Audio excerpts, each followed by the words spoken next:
आज के शो में।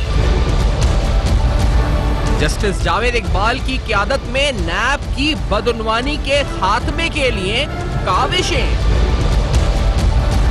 नैब अफसरान किसी ताजिर को फोन नहीं करेंगे, हिदायतनामा जारी।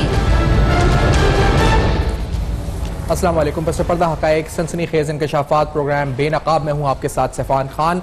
आज इंपॉर्टेंट तरीन नैब की जो अचीवमेंट्स हैं, नैब ने जो काविशें चेयरमैन नैब की सदारत में हासिल की हैं और जब से 22 माह के अंदर रिकवरीज हुई हैं, सारी तफसीलन आपको बताएंगे डिटेल में जाके, क्योंकि बड़ा इंपॉर्टेंट है ये क्लियर करना कि नैब इन एक्चुअली क्या कर रहा है, यानी कितनी रिकवरीज, सवाल बार बार पूछा जाता है कितने अरबों रुपए की रिकवरीज हुई हैं, इन एक्चुअल हुई हैं, कन्विक्शन रेट आखिरकार क्या है नैब का, ये बड़े अहम सवाल हैं जिनका जवाब देंगे। लेकिन उससे पहले लंदन के अंदर एक डेवलपमेंट हुई है जब बानी मुत्तहिदा गिरफ्तार हुए हैं, उन पे फर्दर जुर्म आयद हुई है, कुछ सख्त शराइत के साथ जमानत हुई है, उन पे टेररिज्म चार्जेस, यानी उनको इंडेक्ट किया गया है terrorism charges of basically igniting terrorism in Pakistan, यानी टेररिस्ट जो उनकी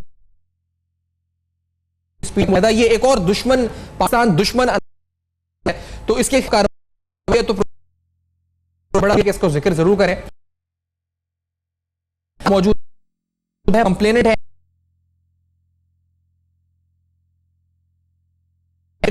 और हमारे साथ हलीम आदिल शेख साहब पाकिस्तान तहरीक इंसाफ सिंध के सदर कराची स्टूडियोज में मौजूद हैं, ब्रिगेडियर रिटायर्ड गजनफर अली साहब लाहौर स्टूडियोज में मौजूद। सरफराज मर्चेंट साहब, आपसे शुरुआत करेंगे प्रोग्राम की। ये गिरफ्तारी क्या अहमियत इसकी है, क्या कानूनी तौर पर इसका क्या, इसकी कितनी लेजिटिमेसी है? फिर जमानत हो गई, अब जो पाबंदियां उनके ऊपर सुन रहे थे कि सोशल मीडिया और जज ने कहा कि ना इस्तेमाल करें, कितनी फ्रूटफुल, कितनी इंपॉर्टेंट डेवलपमेंट है सरफराज साहब ये? जी शुक्रिया, ये बहुत इंपॉर्टेंट डेवलपमेंट है और एक बहुत बड़ा माइलस्टोन डिसीजन है आज जो बरतानवी हुकूमत ने लिया है on the complain of the government of Pakistan. और ये एक बड़ा सीरियस इशू था जिसकी वजह से काफी लोग यहाँ पर उस स्पीच उस दिन की वजह से जख्मी भी हुए थे और यहाँ पर एक कराची के अंदर एक बहुत ही बुरी सिचुएशन उस दिन हुई थी 22 अगस्त 2016 को। और ये जो कंप्लेन है ये गवर्नमेंट ऑफ पाकिस्तान ने की थी और इसको बड़े 3 साल के अरसे में इसके हर पहलू को देखा गया, डिफरेंट विटनेसेस को, हर किसी को इसके अंदर एग्जामिन किया गया और थरली चेक करने के बाद चूंकि इसके अंदर वो चीजें मौजूद थी और ये जो स्पीच थी अल्ताफ हुसैन ने खुद की थी और इसके बाद जो आज डिसीजन हुआ है ये बहुत अच्छा डिसीजन है। और आज एक समझिए एक तारीख रकम हुई है इस बारे में कि कोई भी बड़ा या कोई भी छोटा नहीं होता, कानून से बढ़कर कोई नहीं।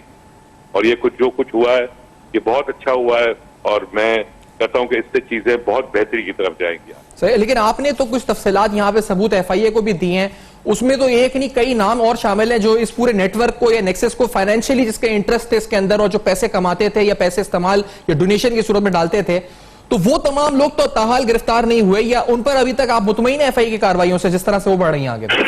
जी मैं बिल्कुल मुतमईन हूँ और उस पर भी बहुत सारी चीजें चल रही हैं। जिस तरह इंसाइटमेंट ऑफ वायलेंस का ये केस था जिसमें आज अल्ताफ हुसैन चार्ज हुए और टेररिज्म एक्ट के तहत चार्ज हुए और वो भी बरतानिया में, पाकिस्तान में नहीं जी। इसी तरीके से दूसरे भी केसेस है, मनी लॉन्ड्रिंग का है, इमरान फारूक का मर्डर केस है, उसमें भी बहुत अच्छी पेशरफ्त हुई है कि बरतानिया ने पहली बार पाकिस्तान को सारे सबूत और शवाहिद 9 साल के अरसे के बाद दिए और मैं इस चीज से काफी मुतमईन हूँ। FIA बहुत अच्छा काम कर रही है, बरतानिया के साथ बहुत अच्छा उनका लियाज़ोन है इस वक्त और दोनों हुकूमतें मिलके, और जो गलत चीजें हैं खुसूसन मनी लॉन्ड्रिंग जो इस वक्त एक तरह से देखा जाए तो हमारे लिए एक बीमारी है हमारे मुल्क के लिए, इस चीज को इंशाअल्लाह ताला इसको भी पाया तकमील तक पहुंचाया जाएगा। ठीक है जी, अच्छा बड़ी डेवलपमेंट है। ब्रिगेडियर गजनफर साहब आपसे भी पूछना चाहेंगे, आप क्या कहना चाहेंगे इस अहम तरीन बात के ऊपर? वहां पे हुसैन अक्कानी बैठे हुए हैं अमेरिका में, इधर बरतानिया में अल्ताफ हुसैन, ये वही सांप, ये दुश्मन अनासिर मुल्क के जो वहां बैठकर जिनको भारतीय एजेंसियां पाल रही हैं, ये गिरफ्तारी आपके नजदीक कितनी सिग्निफिकेंट है? क्योंकि कहा जाता है कि एस्टैब्लिशमेंट की वहां सपोर्ट थी इंटरनेशनल, इनको ये जो पेशरफ्त आज की इनको इंडिक्ट किया गया है, कितनी बड़ी डेवलपमेंट है गजनफर साहब? सुफियान, बात चीजें ऐसी होती हैं जिन्हें कोई सबूत की जरूरत नहीं होती जी। और जो मुजरिम होते हैं, जो मुल्जिम होते हैं, वो खुद ही सबूत प्रोवाइड कर देते हैं। अभी आप दूर क्यों जाते हैं, ये जो कश्मीरियों के खिलाफ, जो कश्मीरियों के फेवर में जो इंडिया के खिलाफ जो मुजाहरे हुए अमेरिका में, यूनाइटेड नेशन सिक्योरिटी काउंसिल का जब इजलास हो रहा था, वहाँ पे ये जो MQM के लोग थे, दो डायरेक्टेड बाय दिस मैन जिसको पकड़ा गया है, जो कराची का किसी ज़माने में डॉन खिलाया जाता था और कहता था कि बोरी का साइज़ भेजो तो बाकी काम हम कर लेंगे। वहाँ पे उन्होंने पाकिस्तान के खिलाफ गाड़ी की 4 गाड़ियाँ थी और 6 लोग थे और उन्होंने उसके ऊपर किस किस्म के नारे लिखे हुए थे। तो आप इससे इसके करैक्टर का अंदाज़ा लगा लीजिए ना। और इससे पहले जो एविडेंस सामने आया है जिसमें स्विट्जरलैंड में मीटिंग, MI6 के अपना रॉ के रोल पे, रॉ से मीटिंग, ये तो मुसैद इजराइल से के भी कनेक्शन में थे और इनको जो मुसैद के एजेंट थे गालिबन वो भी मिला कर, ये तो काम ही शुरू से कर रहा था पाकिस्तान की वहदत के खिलाफ। और जो वहाँ पे मुकदमे फाइल हुए थे जिसमें पहले भी 4 दफ़ा अपीयर हो चुका था और उसके बाद जिसके घर से जिस तरह कैश बरामद हुआ था वो तो पूरी दुनिया ने देखा, मीडिया पे चला, हर एक की नज़रों से गुजरा। अब आज जो कुछ हुआ है मेरा ख्याल इट वाज लॉन्ग अवेटेड, क्योंकि पाकिस्तान के अंदर, कराची के अंदर जितने कत्ल हुए हैं, जितने ब्लास्ट हुए हैं, जितनी दफा जुलूसों को रोका गया है, वो तो इन्होंने खुद अपनी जबान से एक्सेप्ट किया ना, किसी को कहने की जरूरत नहीं है। और यहाँ पे हम ये सोच रहे थे इमरान फारूक के कत्ल के हिसाब से आप देख लीजिए तो पाकिस्तान में ये चीज़ डेवलप हो रही थी कि जी क्या बरतानिया के कभी कानून जो है वो मुजरिमों को अकोमोडेट करता है और ख़ासतौर पर वो मुजरिम के दूर बैठ के किसी मुल्क के खिलाफ जो है वो अपनी जो है वो लंतरानियां कर रहे होते हैं और वहाँ पे एक्यूजेशन कर रहे होते हैं। तो मेरा ख्याल इससे अच्छा फैसला, it was a long awaited decision कि इस किस्म के लोग जो कत्ल में इन्वॉल्व हो, जो दादागिरी में इन्वॉल्व हो, जो थ्रेट मॉन्स्टर में इन्वॉल्व, तो they are not normal people, वो तो मॉन्स्टर्स बन जाते हैं ना। फिर हर लिमिट से बाहर निकल जाते हैं। यानी यहाँ तक हुआ, अब ये सोशल मीडिया पे चीज़ें वैसे वीडियो अवेलेबल है कि अगर किसी ने पाकिस्तान जिंदाबाद का नारा MQM से किसी ने लगा दिया तो ये उससे जनाब वो इसकी जो आवाज़ होती थी वो खुद यही समझ सकता था, जिस पता नहीं कहाँ से वो आवाज़ निकल रही होती थी। तो ये कहता कि जी आपने पाकिस्तान जिंदाबाद का नारा क्यों लगाया, और वहाँ बैठे बैठे कोई लोग कहते भाई हमने नहीं लगाया। बिल्कुल सही कह रहे हैं यार, ये क्या मतलब आपने तो यहाँ देखा है, कोई थिंकिंग है ये कैसा, हलीम शेख साहब आपने तो यहाँ देखा है ये माहौल, हमने यहाँ पे सालों ये देखा, आज ये फर्द जुमैद हो गई, शहर माशाल्लाह बेहतरीन तरीके से चल रहा है। कोई जैसे कहते हैं कि एक आपको पता भी नहीं था, मैंने अभी हम बता रहे थे, बात कर रहे थे, और ये बातें यानी कोई डिस्कस कहीं कुछ जिक्र नहीं, लेकिन ये इवेंचुअली 2016 की तकरीर पे हुआ और ये स्टार्ट आपके 2013 के इलेक्शंस और PTI की जो 2-3 सीटें आरिफ अलवी साहब ने निकाली थी वहीं से शुरुआत हुई थी तकरीरों की, खतरनाक ये वाली तकरीरों की। कैसा लग रहा है आपको हलीम शेख साहब? देखिए आप ये देखिए, जैसा आपने कहा कि मैं जब आया स्टूडियो में तो आपने मुझसे कहा, तो मैंने कहा अच्छा कब, ये अनहोनी सी लगती है। उनको छींक भी आ जाती थी तो ये सब न जाने क्या हो जाता था। किसी को एक बात बुरी लगती थी तो शहर जल जाया करता था। बात यह है कि ये मकाफात अमल तो है, लेकिन अफसोस कि इसमें हज़ारों जानें चली गई, मतलब करोड़ों का लॉस हो गए, शहर तबाह हो गया। हमारा आज उठने में, इस शहर को उठाने में बड़ा टाइम लग रहा है, सिस्टम, इदारे तबाह हो गए। बात यह कि लेकिन दूसरी बात जो मैं कहना चाहूँगा, ये मुल्क हमारा 27वें रमज़ान मुबारक को बनाया। इसका मुल्क का मतलब था, पाकिस्तान का मतलब का ला इलाहा इल्लल्लाह। तो जिसने भी इस मुल्क के खिलाफ गद्दारी की, जिसने भी इस मुल्क के खिलाफ साजिश की, जिसने भी खुदा न खास्ता इस मुल्क को तोड़ने में किरदार अदा किया, उसका हशर यही होगा, हुआ।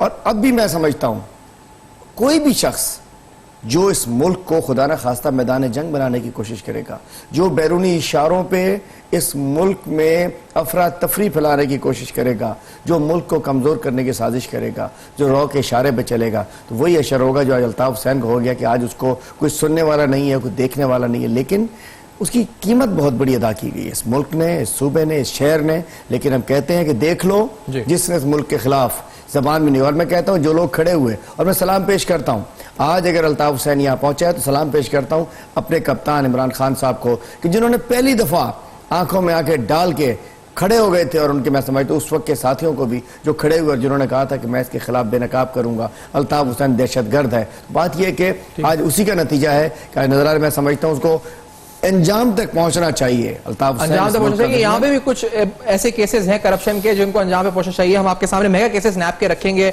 सुबह सिंध में जो कार्रवाइयां नैब की हो रही हैं, ये के साथ साथ मौलाना फजल रहमान के मार्च पे भी बात यकीनी तौर पर होगी। ये जो अल्ताफ हुसैन के साथ हुआ है, बानी मुत्तहिदा के साथ हुआ है, ये इबरत का निशानी के तौर पर बनना चाहिए सबके लिए जो मुल्क के खिलाफ बोलते हैं उनके लिए यकीनी तौर पर। इस ब्रेक के बाद बेनकाब करेंगे, हमारे साथ रहेगा छोटे से ब्रेक के बाद आपको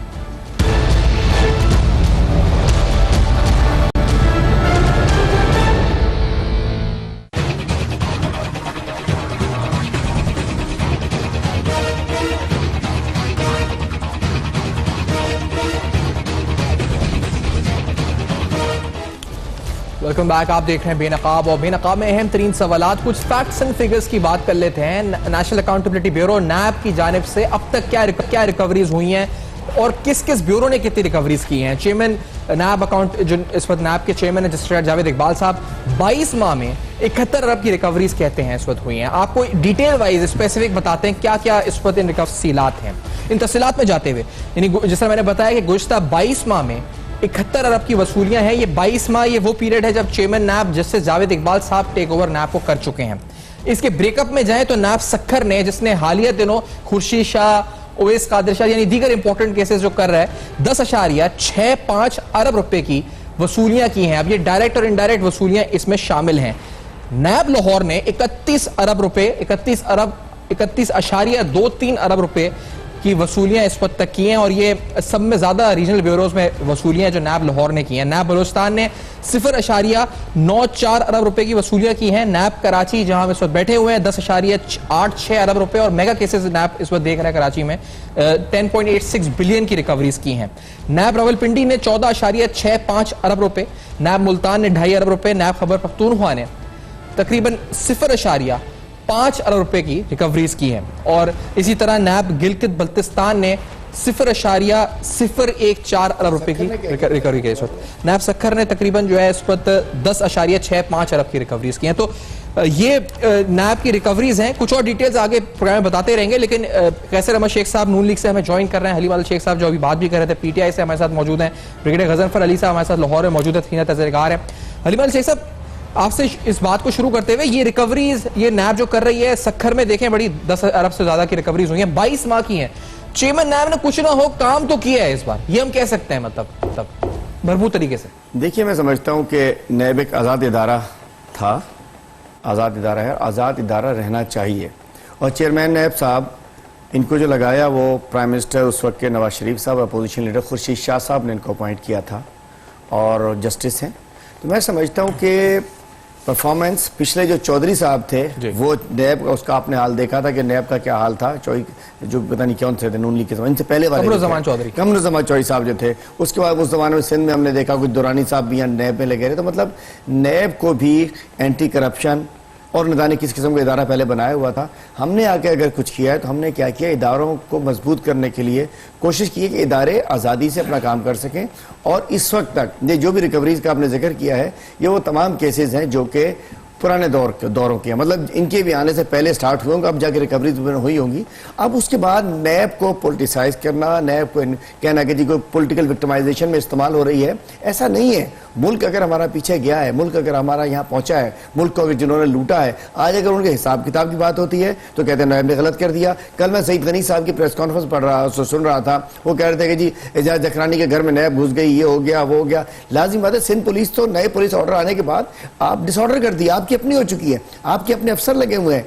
नैब अब एजाज जखरानी साहब का जो केस है, जिसलिए मैंने सक्खर का आपसे पूछा, मैं पूछूं तो सही, खुर्शीद शाह साहब क्या थे, क्या से क्या हो गए देखते देखते, और बहुत सारे ऐसे लोग हैं जो क्या से क्या हो गए देखते देखते। तो मैं कहना चाहता हूं कि नैब को, इन इदारों, अगर मुल्क ने आगे जाना है तो हमें इस इदारे को मजबूत करना पड़ेगा और प्योरली नॉन पॉलिटिकल हिसाब से, गैर सियासी। वो तो कहते हैं इलेक्शन की रिकाउंटिंग हो रही थी एजाज जखरानी साहब की, इसलिए शायद उन्होंने जो है नैब ने गिरफ्तार कर लिया पीपल्स पार्टी। 2.5 साल पहले, जी 2.5 साल पहले ये कंप्लेंट की गई थी। 2.5 अभी तो गिरफ्तार नहीं है, बेल पे है। 2.5 साल पहले की कंप्लेंट को लाजिम बात है कि फिर खुर्शीद शाह साहब भी किसी की रिकाउंटिंग हो रही थी क्या? और जितने लोग यहाँ फर्ज किया अगर पकड़े गए हैं बेल के ऊपर हैं, इनकी तो आधी से ज्यादा सिंध असम्बली, 39 लोग सिंध असम्बली के नैबज़दा हैं, 39 लोग MPAs नैबज़दा हैं। कोई बेल पे है, कोई किसी पे है, कोई प्ली कार पे। तकरीबन 600 के करीब सिंध के अफसरान, ब्यूरोक्रेट्स वो नैबज़दा हैं। किसी ने प्ली बार्गेन ली, बहुत सारे तो प्ली बार्गेन लेकर VR करके वॉलंटरी रिटर्न करके पोस्टिंग पे बैठ गए। ठीक होना चाहिए। आप क्योंकि समझ भी रहे हैं मामला को होलिस्टिकली, मुझे बताएंगे ये अच्छा हो रहा है या बुरा हो रहा है? एक तरफ कह रहे हैं जी कारोबार रुक रहा है, और फिर कारोबारी अफराद ये नैब कार्रवाइयां कर रहा है, ब्यूरोक्रेसी काम नहीं कर रही है, ब्यूरोक्रेसी डर गई है, खौफजदा है, पेन छोड़ दिए उन्होंने, इस वक्त अपने साइन नहीं करे किसी फाइल के ऊपर। तो ये अच्छा हो रहा है या बुरा हो रहा है? देखिए, दो चीजें, एक है कारोबारी अफराद, एक है ब्यूरोक्रेसी। अगर सियासतदान अगर वजीर बने, अगर उसका सेक्रेटरी, उसका एडिशनल सेक्रेटरी, उसका प्राइवेट सेक्रेटरी उसको रास्ते ना बताएं, सियासतदान को पता ही ना हो कि चोरी के लिए रास्ता कौन सा निकलता है। मैं बताता हूं, ये ब्यूरोक्रेट्स रास्ता यही बताते हैं। अक्सर देखिए ना, अच्छे होते हैं सेक्रेटरीज, उनकी मिनिस्ट्री में चूंकि ये आखिरी कलम मिनिस्टर का चलता है, उसके ऊपर अगर समरी पे लिखा हुआ आ जाए, ये मिनिस्टर लिख दे कि जी कोई पूछा मैंने ये चीज देनी है, नीचे सेक्रेटरी लिख दे ये गलत है ऐसे ऐसे, तो वो फिर फांसी का फंदा होता है।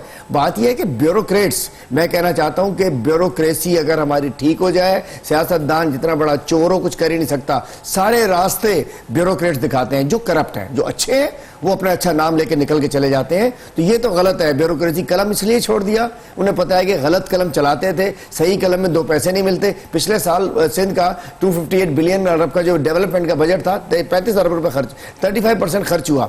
इसलिए नहीं हुआ कि उनका कलम जो चलता है, जिस फाइल के अंदर पहिए होते हैं, जब फाइल में पहिया नहीं होगा तो कलम चलता नहीं है। और उसके बाद कहते हैं हमने छोड़ दिया, इसलिए कि बगैर फायदे के कलम क्यों चलाएं, तनख्वाह में कलम नहीं चलता ना। और जो कारोबारी अफराद है, मैं कहता हूं उसके अंदर कुछ इधर भी गलत होता है कि जी आप इज्जतदार बंदे को बुलाओ और अजीब जो तरीकाकार था, 2-2 घंटे बाहर बिठाओ टेलीफोन के ऊपर, उनका खून खुश कर दो, ये नहीं होना चाहिए। कारोबारी तबके को हम समझ सकते हैं कि तंग तो किसी को नहीं करना चाहिए, गलत है। सियासतदान को भी नहीं तंग करना चाहिए, ब्यूरोक्रेट को भी नहीं करना चाहिए, और कारोबारी तबके को भी नहीं करना। लेकिन अगर कोई किसी उसमें बड़े माफियाज के अंदर हिस्सा है, मैं कहता हूं उनके साथ हिसाब किताब होना चाहिए। लेकिन टेरर नहीं, फर्क ये है, थाना पुलिस और मोटरवे की तरह होना चाहिए, लैब को मोटरवे जैसा होना चाहिए, बजाय इसके कि एफआईआर एंटी करप्शन में अहम केसेस हैं। आप पीपल्स पार्टी के जिसमें अहम रहनुमा शामिल, उनकी आप तस्वीर भी देख रहे हैं, जिनको नैब इंक्वायरी या रेफरेंस स्टेज में आ चुके हैं। कैसे रहनुमा शेख साहब, एहसन इकबाल साहब ने करप्शन पे एक बात की, हम सुनवा देते हैं आपके पार्टी के रहनुमा, उनसे फिर उसी फ्रीवे, और फिर क्योंकि आप कारोबारी भी आपका एक ताल्लुक है, तो मैं कारोबार वाला सवाल भी आपसे जरूर पूछूंगा। लेकिन ऐसे इकबाल साहब ने क्या कहा है, लेट्स हियर दिस। दुनिया में दर्जनों मुल्क हैं जो पाकिस्तान से करप्शन की दर्जाबंदी में बदतर है, लेकिन वो तमाम मुल्क जो पाकिस्तान से कई गुना ज्यादा करप्ट हैं, उनका सरबराह बैरून मुल्क जाके ये नहीं कहता कि मेरा मुल्क दुनिया का करप्ट तरीन मुल्क है। एक सांस में इमरान खान दुनिया को ये बता रहा है कि पाकिस्तान दुनिया का सबसे करप्ट मुल्क है, और दूसरे सांस में बैनुल अक़वामी सरमायाकारों को दावत दे रहा है कि मेरे मुल्क में आओ। मैं समझता हूं कि ये एक बीमार ज़हन का शख्स है। ही इज अ सैडिस्ट, कि जिसके जहन में ऑपोजिशन को इंतकाम का निशाना बनाने के अलावा किसी और सोच का कोई गुंजाइश नहीं है। अच्छा, एक तो ये बात है कैसे साहब, दूसरी बात, एक तो ये जो सैडिस्ट अप्रोच की बात कर रहे हैं हसन इकबाल साहब, दूसरी इसमें बात है कि कारोबारी अफराद, क्योंकि आज एक हिदायतनामा जारी हुआ है कि कारोबारी अफराद को फोन जो है नैब इस पर रिटन क्वेश्चनर उनको दे सकता है, फोन नहीं कर सकता, बुलाए नहीं, उनको रिटन क्वेश्चनर के जरिए उनको बता दे कि आपसे ये सवाल है और ये जवाब है, अनड्यू तंग ना करे इस वक्त। कैसा शेख साहब, क्या वाकई में ये बड़ी, ये क्या ये तमाम रिकवरीज हर्ट कर रही है बिजनेसमैन को? क्या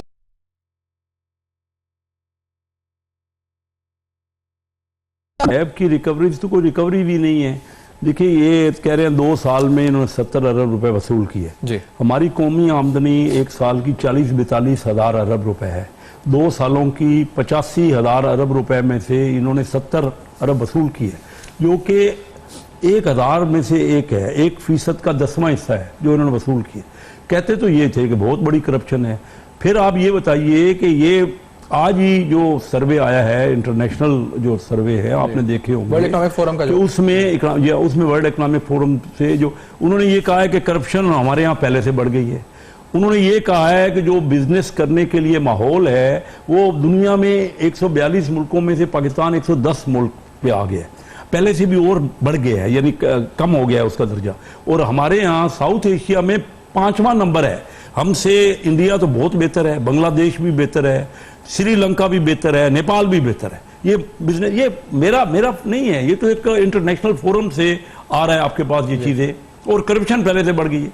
तो नैब ने क्या किया? अगर ये नैब ने 1 साल में, अगर 2 सालों में 70 अरब है तो 1 साल में 35 अरब लेने के लिए सारा माहौल खराब किया है, जिससे 6000 अरब रुपए तो सिर्फ स्टॉक एक्सचेंज घट गया। और बिजनेस का कोई कारोबार करने को तैयार नहीं है। माहौल खराब हुआ है नैब की वजह से हुआ है, 6000 उसमें उसका हिस्सा है, सिर्फ नैब की वजह से नहीं हुआ है। उसमें इमरान खान साहब के भी जो बयानात हैं, अभी भी जाके वो हर जगह अपने, जैसे अभी एहसन इकबाल साहब ने कहा, सारी दुनिया में वो डंडोरा यही पीट रहे हैं कि पाकिस्तान एक करप्ट कंट्री है, यहाँ कौन आएगा कारोबार के लिए, जब खुद ही वो कह रहे हैं कि हम सबसे ज्यादा करप्ट हैं, और हैं भी, हमारा 110 नंबर आ गया है दुनिया में। तो सामने चीजें हैं, कोई हम अपनी तरफ से तो सर एक अगर आप भी एक बिजनेस कम्युनिटी से हैं या कोई भी और बिजनेस कम्युनिटी से, और अगर वो अपने टैक्स रिटर्न्स फाइल कर रहा है, वो अपने उसका शफाफ तरीके से सब कुछ ट्रांसपेरेंट चल रहा है, तो फिर वो खौफ ज्यादा क्यों, मतलब नैब की कार्रवाई से होने की कोई वजह है? मतलब बिल्कुल वजह है। जब मियां मंशा जैसे जो पाकिस्तान में सबसे ज्यादा टैक्स देते हैं, जो पाकिस्तान में सबसे ज्यादा रोजगार लोगों को देते हैं, अगर उनको 2-2 घंटे बाहर बिठा देंगे आप नैब के दफ्तरों में, और वो देखिए उनका 150 साल से, मैं उनको जानता हूं फैमिली को, 150 साल से उनकी फैमिली का बिजनेस है, अगर आप उनकी पगड़ी उछाल देंगे, हमारे पास और है क्या कारोबारियों के पास? अगर आपने हमारी इज्जत नफ्सी नहीं रखनी तो हमने धंधा करके करना क्या है? किस लिए कमाते हैं? पैसा तो थोड़ा सा जरूरत होती है अपनी जरूरियात के लिए, बाकी तो हम कमाते हैं ताकि इंडस्ट्रियलाइजेशन हो, कैपिटल फॉर्मेशन हो, और लोगों को जॉब मिले और माहौल बेहतर हो, बेहतरी आए। तो अगर यही नहीं मिलना और जाके वही लोग तो जाते हैं इसी तरह। और मैं एक मिसाल दी, हम कितने बड़े लोगों की आप बात पूछ लिए, सबके ऊपर नैब के केसेस हैं, कोई ना कोई इंटरोगेशन हो रही है। मैं कहता हूं जरूर करें, लेकिन कुछ वसूल भी तो करके दिखाएं ना। अगर इमरान खान साहब जो आए थे जिस नारे पे, वो यही था ना कि हमने बहुत ठीक करना, पगड़ी उछालने वाला, कारोबारी अफराद की पगड़ी उछाली। मुझे सिर्फ ये बताएं कि कोई देखे ना, हम ये कहते हैं जी काफ लीग, नून लीग वाले सारी दूसरी पार्टियां सब करप्ट थे।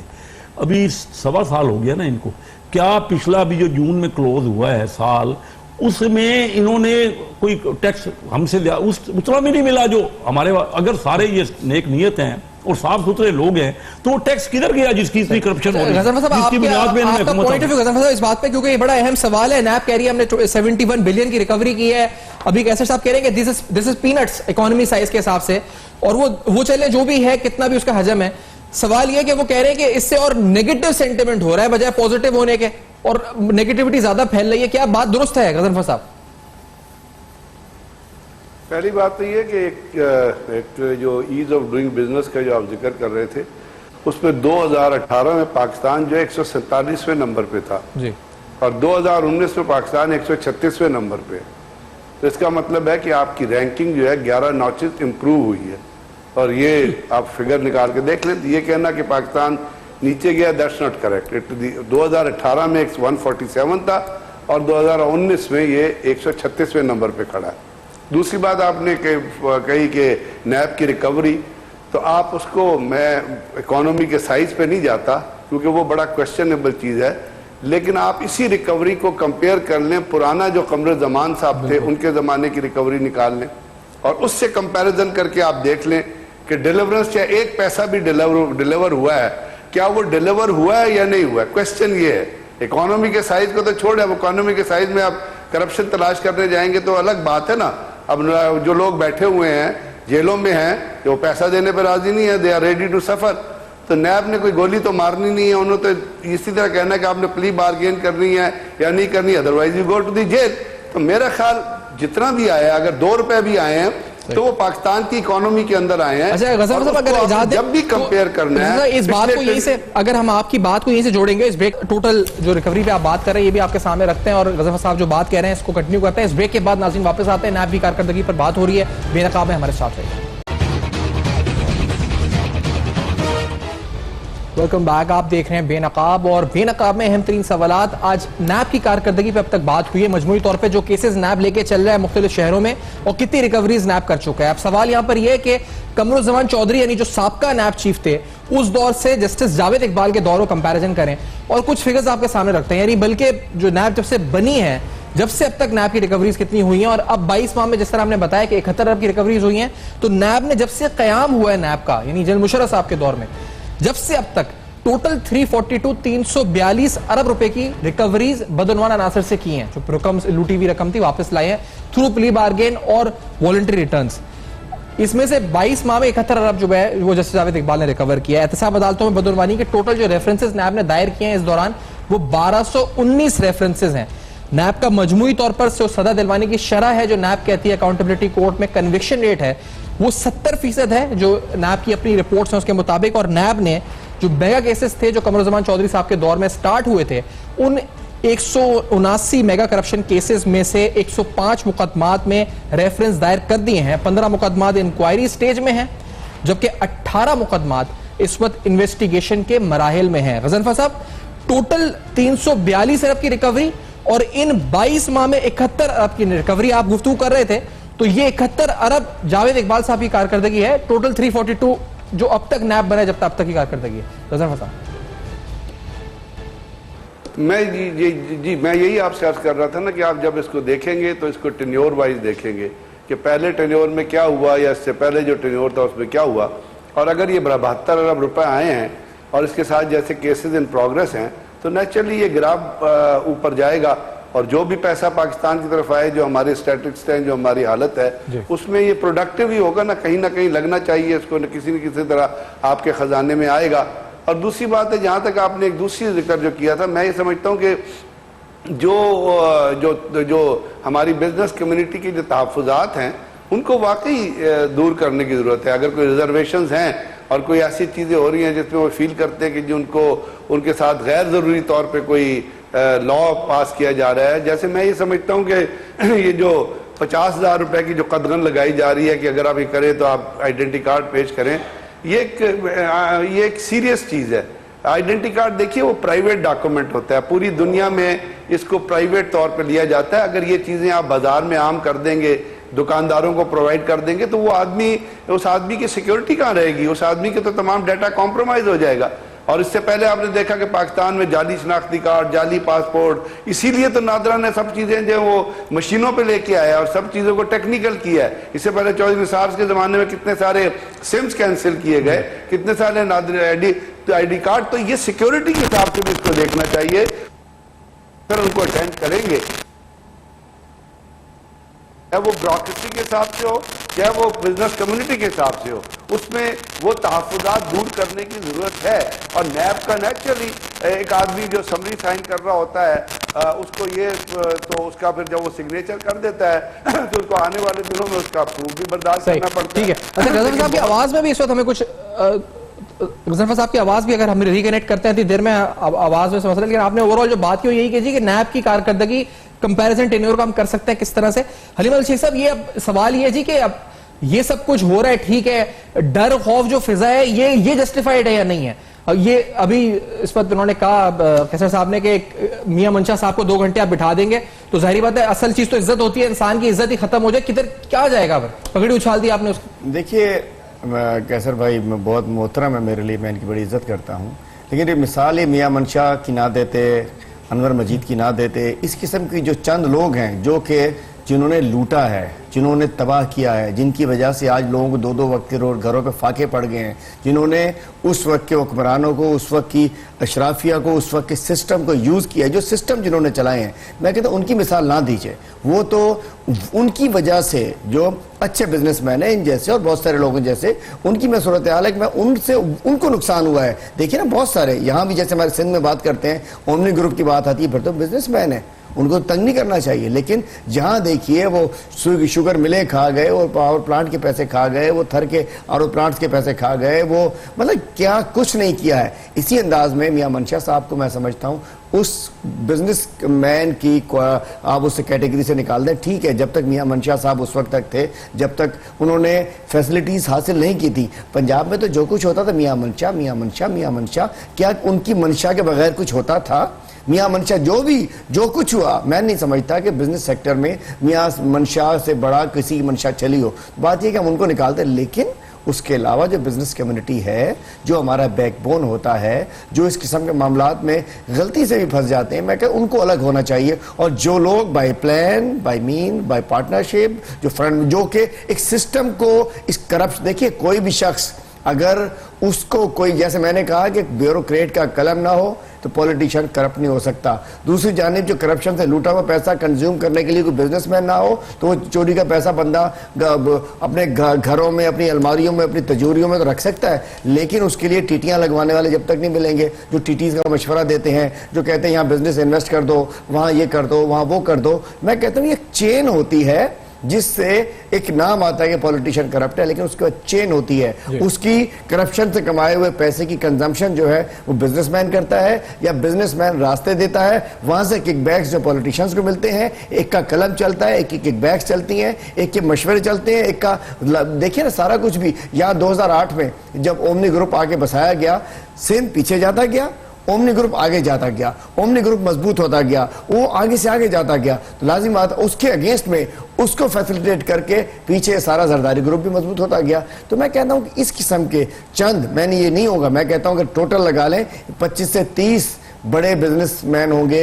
जो कि जिन्होंने इस बहती गंगा में हाथ साफ किया होगा, जो इस हमाम में सबके साथ नंगे होंगे, लेकिन मेजॉरिटी जो है हजारों में बिजनेस कम्युनिटी के लोग जो हैं, मैं नहीं समझता कि वो उनको उस अंदाज से देखा जाए। वो खौफज़दा भी नहीं है, मेजॉरिटी बिजनेस खौफ है, निकलना चाहिए, खौफ है। और लेकिन हम सीरियस हैं, हम सीरियस हैं, बातें गवर्नमेंट की पॉलिसी है ना। आज अगर नैब में कुछ तरामीम सोच रहे हैं, इन्हीं बिजनेस कम्युनिटी के उसके लिए सोच रहे हैं, खौफ खत्म करने के लिए, अच्छा माहौल, चूंकि पहले देखें माहौल कोई रोकने वाला ही नहीं था, लगे रहो लगे रहो लगे रहो, इसलिए जब हाथ पड़ा तो सब खौफ में आ गए। उसी के लिए अगर कानून साजी भी कुछ प्लान हो रही है नैब में, इसीलिए कि बिजनेस कम्युनिटी का, आम आदमी का खौफ खत्म। देखें हमारा माशरा, हमारे तरबूज वाले के पास जाओ, उसके बाद भी अगर कोई जल्दी में होगा ना उसको व्हाइट तरबूज पकड़ा देगा, और कोई रोकेगा तो उसको लाल तरबूज मिल जाएगा। तो हमारा माशरे में करप्शन, जिसका मौका जहां लगता है वो अपना दाव लगाता है। इस माशरे से करप्शन के खात्मे के लिए तो आप देखें ना, मजबूरी तौर पर जो हम सियासतदानों की फोटो चला रहे हैं, कितने प्रियरस बेल लेके बैठे हुए हैं, और माशाल्लाह कितने जो उस वक्त बेल कमर के दर्द की बुनियाद के ऊपर लेके बैठे हुए हैं। माशाल्लाह बेल भी हो गई है उनको, और अदालत में आते हैं, बेल लेते हैं, फिर छड़ियां भी छूट जाती हैं। अच्छा, आते ही अब देखिए जैसे ही छूटते हैं डॉक्टर आसिम हो, मेमन शर्जील साहब हो, जैसे अल्लाह माफ करे, मैं किसी बीमारी भी नहीं कहना चाहता, जैसे पकड़े गए हाथ में छड़ी आ गई, जैसे छुटे एकदम 1 2 3 4। मैं कहता हूं क्या है ये, और ये सिस्टम को तबाह कर रहे हैं, सिस्टम को पागल बना रहे हैं। ये नहीं होना चाहिए, और कानून तो सबके लिए होना चाहिए ना। कितने छड़ी वाले अस्पतालों में, जेलों में जलील हो रहे हैं, कितने बीमार जेलों में सड़ के मर जाते हैं वहां,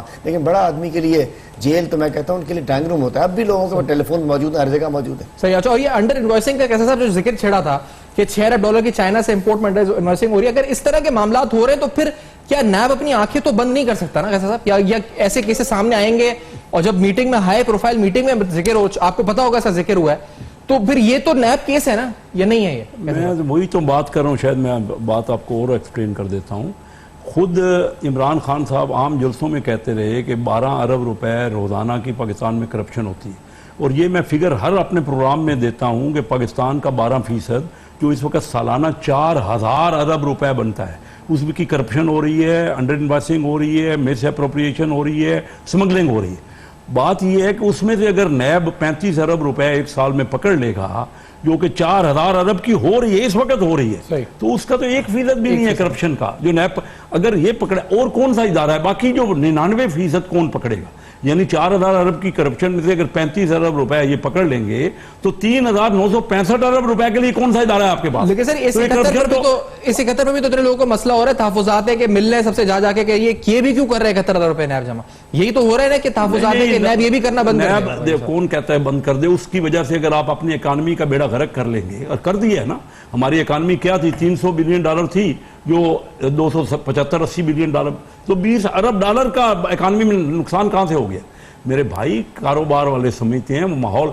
आपने बात की मियां मंशा और ये हुसैन दाऊद से बड़ा, ओमनी ग्रुप की बात उन्होंने की, मैं हुसैन दाऊद की बात वो जो अभी भी उनको नैब बुला रही है। इन सब इनसे बड़ा बिजनेस किसने पाकिस्तान में किया? आज से नहीं, इनकी फैमिलीज पिछले जब से पाकिस्तान बना है उस वक्त से बिजनेस पायनियर हैं ये लोग, और सबसे ज्यादा हुकूमत को टैक्स दे रहे हैं, और सबसे ज्यादा लोगों को जॉब प्रोवाइड कर रहे हैं। ठीक है, आप अगर किसी को कोई गलत है, कौन अभी तक पकड़ा क्या है? इनमें से किसी को पकड़ा? मियां मंशा की आप बात कर रहे हैं, ठीक है, मियां मंशा का बिजनेस तो सब डॉक्यूमेंटेड है, तो अभी तक नैब ने उनमें से क्या वसूल किया है? सही, कोई चीज वसूल कर ले, फिर तो एक बात करें, पहले ही किसी को करप्ट कह दो, हर चीज उस इतने बड़े बिजनेसमैन को। अगर आप ये कहें यहाँ कोई बाहर वाले लोग यहाँ क्यों कारोबार करने नहीं आते? मुझे ये बताएं कि अगर इतनी ये जन्नत है बिजनेस की, तो फॉरेन इन्वेस्टमेंट आपका पॉइंट ऑफ व्यू कैसे साहब आया? हम तक हरीवाल शेख साहब का भी शुक्रिया अदा करें, कैसर शेख साहब का भी, गजरफर साहब का भी जिन्होंने प्रोग्राम में ज्वाइन किया, सरफराज मर्चेंट साहब का भी जिन्होंने शुरू के समय प्रोग्राम में ज्वाइन किया था। For feedback Facebook, email and Twitter आपके सामने एड्रेस फ्लैश कर रहे हैं। देखते रहिएगा, अब तक अपना बहुत ख्याल रखिएगा।